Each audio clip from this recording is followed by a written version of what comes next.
My wife Maria was once again in London, shopping in the stores.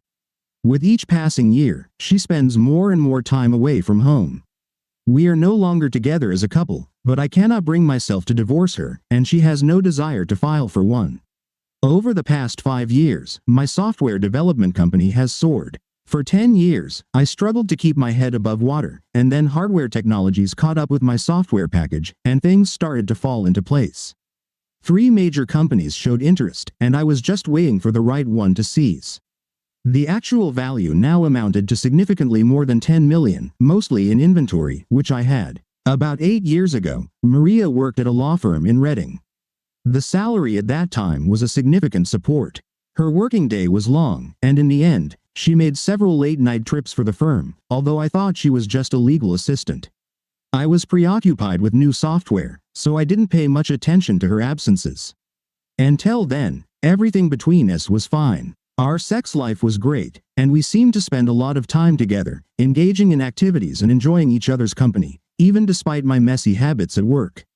After she worked at the law firm for about a year, our sex life practically disappeared, and our life together became barely platonic. I was unhappy with the situation, but I was confident it was just a phase she was going through. We had 2 sons, both attending high school. They largely took care of themselves. Bradley was preparing to attend the University of Pennsylvania, and Scott was eagerly awaiting his service in the Marine Corps. Maria's boss was Robert Logan. I had met him and his wife several times at company events, and he seemed like a normal guy to me. Once, Maria came home very distraught and told me that Robert was dead. Shot by his wife. She didn't go into any other details, but shortly after that, she resigned and never worked again. Our marriage didn't improve. She became melancholic and prone to fits of rage. I wish I could say there were some positive qualities in her, but I couldn't. I tried to avoid her as much as possible, but it was difficult. To top it off, she was pregnant. I hoped that a new baby would improve our family situation, but it didn't happen. Maria named our newborn daughter Glenda. She adored the girl and was constantly worrying about her, but our relationship continued to deteriorate. As Glenda grew older, Maria began to spend more time away from home. The company was making money, so we moved to a new house with servants. Maria hired a nanny for Glenda and took full advantage of it. I never asked where she went or why. All I knew was that there were many disappointments. Fortunately, I earned money faster than she could spend it, but I was equally disappointed. I tried to talk to her and figure out what had happened between us, but she refused. Of course, separate bedrooms didn't help. I had no idea what I had done wrong, so I didn't know how to fix it. In the end, I just gave up. The divorce cost me millions of dollars and probably would have funded a new company. I was angry with myself for letting it go so far. I had my team of lawyers, but I still hadn't seen a good way out. Glenda grew up into a fine young lady. I spent as much time with her as I could. Maria usually kept us at arm's length, but because she was away so often, Glenda and I became good friends without her knowledge. It was our secret, and Glenda liked it. Now she was in the 3rd grade and doing well. I attended parent-teacher meetings and conferences. Maria was usually busy with other important matters. Bradley and Scott were left to their own devices and were doing great. My marriage was unsuccessful, but my children made up for it. And then one day, luck was on my side. Janet Logan was sitting in my office, waiting for me. I was surprised because I thought she was in prison for killing her husband. She had lost a lot of weight.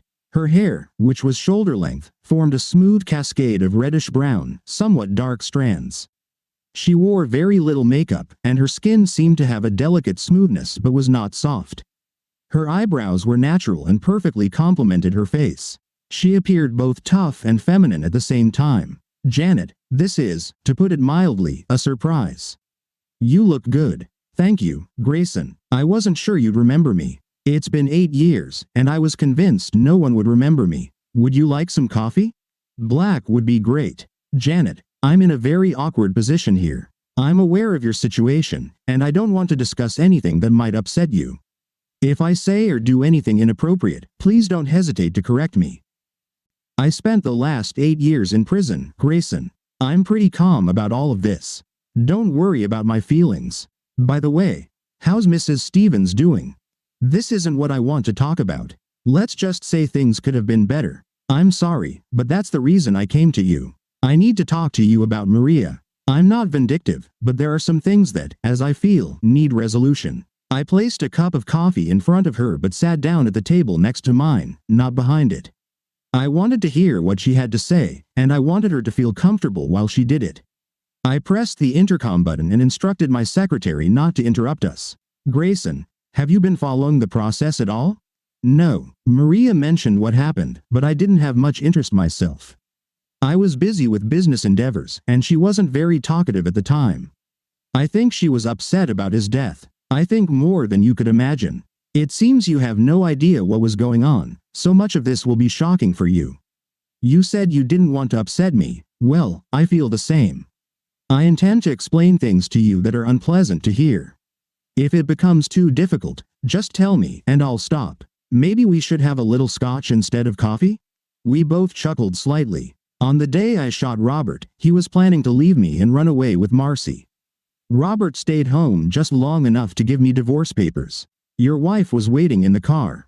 They were going to visit you after they finished with me. I had known about their affair for some time, and I had documents and several photographs.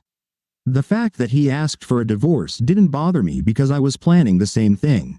Janet, I had no idea. At that time, I was living in my own little world. I think in some sense it was my fault that all this happened. I regret that my poor performance as a husband contributed to your family problems. That wasn't all, Grayson. Robert always wanted a family, but we couldn't have children. He constantly complained about my shortcomings as a wife and blamed me for everything. When he handed me divorce papers, he told me that Marcy was pregnant with his child and that she was going to provide him with the family he always dreamed of. I turned away and started to leave, but he continued to insult me and call me all sorts of derogatory names. It wasn't enough for him to leave and divorce me. He insisted on making me feel like I wasn't even a decent person. It seemed like he would never stop tormenting me, and eventually, I snapped, went to the buffet drawer, and pulled out the revolver. I don't remember how I shot him. You mean to say that my daughter, Glenda, belongs to Robert? Glenda is not Robert's daughter, but I would assume that Marcy considers her to be so. Can you explain that? I've checked several times. The brothers never found anything wrong with me. Eventually, I tested a sample of Robert's sperm, and it turned out to be absolutely sterile. I never told him about it. By the way, Glenda is Robert's mother's name. I suppose that was the name they agreed upon when Marcy found out she was pregnant. Marcy chose that name, but I had no idea where she got it from.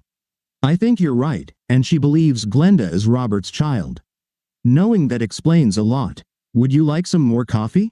No, but I need to discuss something else. Are you sure you have time? Of course. Don't worry about anything. That's the best part about being the boss. When I went to prison, all the belongings in the house were put in storage. Robert's briefcase was among them. I was going through it last week and found this. Janet handed me the original divorce papers that Marcy was supposed to give me on the day Robert was shot. The papers were signed, dated, and notarized. Robert and Marcy worked at a law firm, so the terms of the divorce were very precisely laid out. Is this still valid? Janet laughed. I have no idea. I'm not a lawyer. Look at paragraph 7. She's granting me full custody of all the children. Oh wow, she'll be really mad if she finds out I can get Glenda. Sure, the boys are long gone, but if I can get custody of her little angel, she'll go ballistic. Can I take this so my lawyers can look it over? It's yours, Grady. It holds no value to me. I wish you all the best. Here are a few more things that might interest you, or might not. Janet handed me 2 envelopes made of heavy paper. The photos my detective took are in the small envelope. They're quite explicit. I don't need them, but they might be useful to you. In the larger envelope are the results of the investigation my private detective provided me, along with some other interesting documents. You can review them and decide what's important to you. Thank you. I really don't want to look at them, but I'll pass them along to the attorney along with the papers. We both sat and looked at each other for a few moments. She was a very impressive woman, and I was glad she came to see me. I'll better go and let you get back to work. Thank you for agreeing to meet with me. I feel better when I'm done with this. By the way, you don't happen to have any vacancies for ex-convicts, do you? Seymour Schlamp, my personal and favorite lawyer, was thrilled with the 8-year-old divorce documents, which had no expiration date. He was like a kid in a candy store, eager to get to work. Marcy wasn't asking for any interest, just hard figures. She wanted to get $14,000 from current and savings accounts. 8 years ago, that was about half the total amount, and today, almost nothing. All other demands were similar. There was just one snag. She wanted a 1995 Volvo station wagon, which she had at the time. I sold it about 5 years ago. I had to find that car. Janet Logan started working in the software testing department of the company. It was an entry-level job, but I felt she would be comfortable with it. It also gave me the opportunity to see her regularly. I liked Janet, and I hoped to get to know her better. Glenda and I kept our DNA tests a secret from Marcy. It would take a few weeks to get the results, but Seymour needed time to make sure there were no loopholes in the divorce documents. I was sure the results would show that Glenda was mine. With a little help from friends, I managed to find the Volvo at the state college. A guy from a student fraternity was happy to offer it to me at twice the price he paid for it. A week later, I had a car with Marcy's name on the documents. Seymour explained to me that as long as nothing had been altered in the original divorce petition, it could proceed in written form. We couldn't find anything significant enough to make us want to change it. Marcy's signature had been notarized and was still legally valid even after 8 years. I signed for myself, and Seymour's notary stamped it. Now all we had to do was wait. Time dragged very slowly. My relationship with my wife didn't improve. My relationship with my daughter grew stronger every day. My relationship with Janet Logan grew stronger every day. About a month later, I persuaded Janet to have lunch with me during non-working hours. It was pleasant, with no strings attached, and I assured her that I wouldn't do anything to show other colleagues that I was interested in her. She replied that her relationship with me was more important than her job. I had a feeling that everything would work out, but I wasn't going to rush anything. Over the next few weeks, I tried several times to talk to Marcy about our marriage. She refused to engage in any discussions or even answer questions. I didn't tell her that her divorce petition with me was in the process of being considered and that she would soon be notified that it was final. It was midweek and midday when my loving wife, Marcy, burst into the office. "What the hell is this?" she demanded, throwing some official-looking papers onto my desk. "I'm not sure, but I believe it's the divorce petition you filed 8 years ago, just notarized," I replied. "You son of a bitch. You can't do this. Everything has changed since then, and if you think I'm going to let this shit slide, you're insane." "What has changed, dear? Just because your lover died doesn't mean we couldn't continue the divorce proceedings. I agreed to all your terms, so you have no grounds to protest. I suggest you hire a lawyer if you want to contest the divorce, and in the meantime, I'd like you to take all your belongings from my house that you gave me. I'll gladly get out of your house and throw away this piece of shit divorce notice. You'll pay, and you'll pay big. Glenda and I won't be here today, and I'll send someone for my things tomorrow. Sorry, dear, but if you read paragraph 7, you'll notice that you granted me full custody of Glenda. Until you sort that out, she's mine. If you try to take Glenda without my permission, I'll have you arrested. I promise." By this time, Marcy was boiling with anger. All her words were not spoken but shouted. The muscles in her neck were tensed, and the veins on her forehead bulged. Her lips trembled every time she spoke. For the next minute, I didn't hear what she said. I just stood there, stunned by her fury. Finally, she grabbed the papers and stormed out. The silence and tranquility were wonderful. I sat there completely relaxed and relieved when my secretary brought me a cup of coffee. She didn't say anything, just smiled. I spent the rest of the day canceling cell phones, credit cards, bank accounts, and insurance policies. I called Janet, and she agreed to have dinner with Glenda and me that evening. I needed a friendly shoulder to lean on. Glenda and Janet spent most of the evening talking to each other. Everything didn't go as planned. Seymour called me a few days later. Marcy had hired a lawyer, and a meeting was scheduled to resolve the divorce issues. A family court judge was going to be present at the hearing and act as an arbitrator. Seymour indicated that Marcy's attorney seemed not particularly confident in overturning the divorce decision, but appeared more interested in getting me to relinquish custody of Glenda as an addendum. I agreed to compromise but not to concede. The meeting began slowly and consisted mainly of discussing each of the demands that Marcy had put forth in the divorce petition. Seymour handed out checks for the agreed-upon amounts, and we sat quietly enduring the official protests related to the fairness of the settlement. Seymour didn't react in any way. Marcy seemed shocked when I handed over the car keys and documents for the Volvo across the table. Finally, the issue of custody was raised. Marcy asked the judge if she could make a statement that had been approved. For the past 8 years, I have forced myself to live in a loveless marriage for the sake of my daughter. I loved Robert Logan with all my heart and was proud to give him a child that his wife couldn't bear for him. Robert Logan is the father of my daughter, not Grady Stevens. Mr. Stevens has no rights over Glenda, and I will not tolerate having the daughter of the man I loved raised by a stranger. Based on this, I am seeking sole custody of Glenda Stevens. The judge, who had been silent throughout the entire proceedings, spoke up. Mrs. Stevens, are you suggesting that Glenda Stevens is the result of marital infidelity that occurred between you and Robert Logan while you were married to Grady Stevens? Yes, Your Honor. The way you've put it sounds somewhat demeaning, but Robert Logan and I were lovers and kindred spirits. We never felt like we were engaging in something as dirty as marital infidelity. We were planning or starting our own life together when his tragedy occurred. Glenda is proof of our love, and I don't want Mr. Stevens to have any involvement with her in any way. Your revelation on this matter would typically diminish the likelihood of you obtaining custody due to marital infidelity. However, if what you're saying is true, we may need to reconsider. The judge looked at Seymour. Do you have anything to say? Seymour and I sat and looked at each other. Are you sure you want to do this, Grady? Yes, let's do it. My friendly lawyer slid a sheet of paper across the table to Marcy's attorney. This is a report compiled approximately 6 weeks before the conception date of Glenda Stevens. As you can see, the report states that Robert Logan had a 0 sperm count. Mr. Logan was completely sterile and he couldn't have fathered a child. That's why Janet Logan, who is capable of conception, couldn't conceive. Marcy paled and her eyes widened. She began to panic again, much like in my office. This is a lie. This report is not authentic. You're making this up just to steal Robert's child from me. Her lawyer whispered something in her ear, trying to calm her down. Finally, she seemed to relax a bit. Seymour slid 3 more sheets of paper across the table. The first sheet is the DNA analysis of Glenda Stevens. The second sheet is the DNA analysis of Grady Stevens. The third report is a comparison of the two, which shows that Grady Stevens is undoubtedly the father of Glenda Stevens. Any questions? By this time, Marcy was in tears.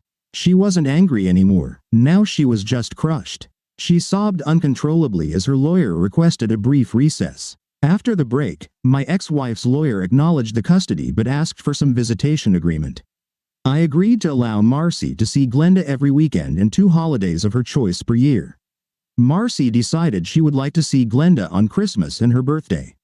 The rest of the meeting, Marcy sat quietly. I returned to work without saying anything to her, leaving Seymour to finalize the documents. I couldn't believe how cheaply I got off. If Marcy had been a better wife for even a few years, I would have been willing to share my wealth. I never denied her anything, emotionally or materially. I was ready and able to do anything for her, but somehow, I failed to meet her expectations as a husband.